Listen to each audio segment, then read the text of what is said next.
धन्यवाद समस्त को मोर धन्यवाद मोर वयोज्येष्ठ और पूज्यस्पद समस्त मोर भाई भौणी मान जयजुक्त कर धन्यवाद दूसरी आउ मु समस्त को लेकर कार्य करी विश्वास रखे समस्त मत कोऑपरेशन करेंगे आ जो कार्य आमर अधूरा अच्छी जोड़ा आमर बिल्डिंग जोड़ा अधूरा अच्छी से कार्य त्वरान्वित करने मुझे समस्त सहयोग काम करी ये कोई मोर वक्तव्य मु राम प्रसाद पंडा गंजाम बार एसोसिएशन नवनिर्वाचित उपसभापति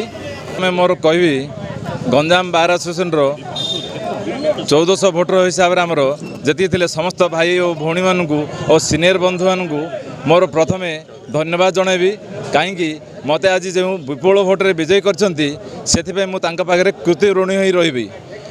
आज जो भली भाव में मते साहाय्य सहयोग सहानुभूति रखी वर्षे पर्यंत से साहाय्य सहानुभूति मु कार्य करी मोर आशा और विश्वास अच्छी। मोर ना गिरिजा शंकर बेहरा आज जॉइंट सेक्रेटरी प्रतिद्वंद्वी मु निर्वाचित होती आज समस्त भल पाइबा समस्त स्नेह श्रद्धारू आज मु समस्त को से धन्यवाद जनाऊँ आम गंजाम बार समस्त सदस्य मानू से भल पाइबा मत आज देते बहुत मात्रा जो मुझे जययुक्त होती सहित मुझे ठीक भाव में चलि से सहित जहाँ कम अच्छी सहित मुझे सहयोग कर सहयोग कामना करी निश्चय भाव में से सब आगे भी आशा कर नारायण महापात्र गंजाम बार सेक्रेटरी प्रथमे मोर बड़ सान सबू वकिल भाई को प्रथमे सम्मान सहित नमस्कार करुच्ची जो मैंने मत प्रबल भोट्रे जितने से समस्त को हृदय सहित नमस्कार करुच्ची मु बार समस्त बड़ सान भाई समस्त को धरिकी बार कि उन्नति हे से